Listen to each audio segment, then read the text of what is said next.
Hii ni Fumo 255. Karibu tushirikiane kuchambua mchango wa wimbo wa Oludumare kwenye muziki wa Joel Lwaga, msanii huyu wa nyimbo za Injili. Tangu Oktoba 11 mwaka 2024, wimbo wa Joel Lwaga Oludumare umekuwa zaidi ya wimbo wa Injili.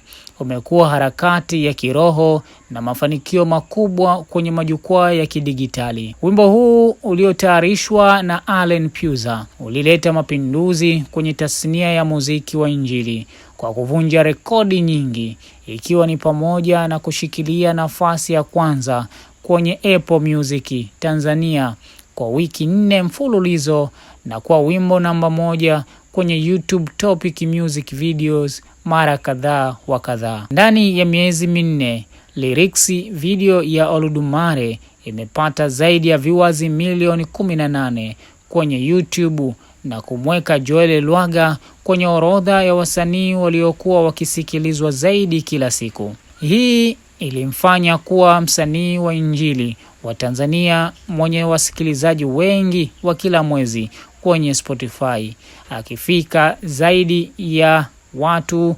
190,000 mwezi Januari mwaka 2025. Baada ya mafanikio haya makubwa, Joel Lwaga ameachia nyimbo 2 mpya, Bila Bila na Olua. Hizi ni nyimbo zake mpya 2 alizoziachia. Mapokezi ya nyimbo hizi ni makubwa, zikishika nafasi za juu kwenye majukwaa ya kidijitali na kumrudisha Joel Lwaga kwenye orodha ya wasanii wanaosikilizwa zaidi wikendi hii. Umaarufu wa Oludumare umechochea hamu ya mashabiki kuona hatua inayofuata ya msanii huyu wa nyimbo za Injili Joel, na mapokezi haya yanayoonyesha kwamba watu wana matumaini makubwa na kazi zake zijazo. Mafanikio ya Oludumare ni ushahidi tosha kuwa muziki mzuri unalipa, na unapotengeneza kazi inayogusa roho za watu, athari zake haziishii tu kwenye nyimbo moja. Wasanii wanaweza kujifunza kutoka kwa Joel, sio tu kutoa muziki mzuri, bali pia kuendelea kuvunja mipaka yao na kuwapa mashabiki kile wanachokihitaji kwa ubora wa hali ya juu. Swali lililobaki la kujiuliza ni je,